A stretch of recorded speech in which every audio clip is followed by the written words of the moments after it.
Civil aviation में एक भी वीक लिंक सबके लिए रिस्क बना सकता है।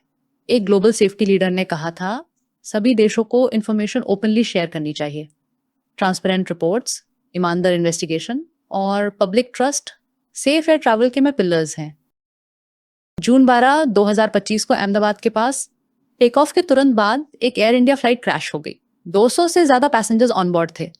सिर्फ एक इंसान बचा और जमीन पर भी कई लोगों की जान गई इस दुखदायक हादसे में।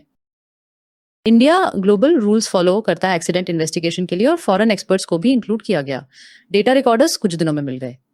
उनको डिकोड करने में फॉरेन एजेंसीज ने हेल्प की क्योंकि इंडियन अथॉरिटीज के पास पूरी एक्सपर्टीज नहीं थी।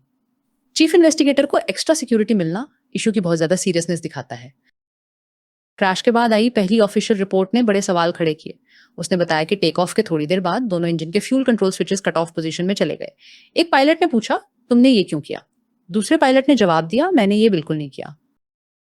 एक्सपर्ट्स जानते हैं कि ये फ्यूल स्विचेस अपने आप नहीं हिलते, ना इलेक्ट्रिकल प्रॉब्लम से ना सॉफ्टवेयर से। उनको हाथ से ही उठाकर जगह बदलनी पड़ती है।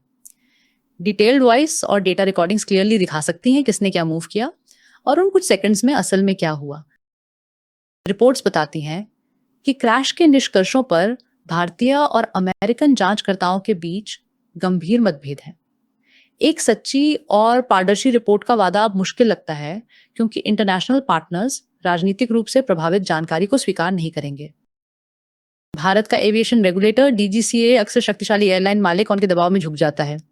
सुरक्षा नियमों को बदला और एक्सटेंड किया गया है जो दिखाता है कि यात्री सुरक्षा हमेशा अधिकारियों के लिए सर्वोच्च प्राथमिकता नहीं है। कुछ दूसरे देशों में सेफ्टी एजेंसीज कुछ ही दिनों में पहले फाइंडिंग्स शेयर कर देती हैं और जरूरत पड़े तो पूरे एयरक्राफ्ट टाइप को ग्राउंड भी कर देती हैं। इस क्रैश में फॉरेन रेगुलेटर्स ने एयरक्राफ्ट मॉडल को ग्राउंड नहीं किया, जो दिखाता है कि उनको वजह समझ आ गई। इंडिया का ये राजदार रवैया अब एविएशन सेफ्टी में उसकी ग्लोबल इमेज को नुकसान पहुंचा रहा है।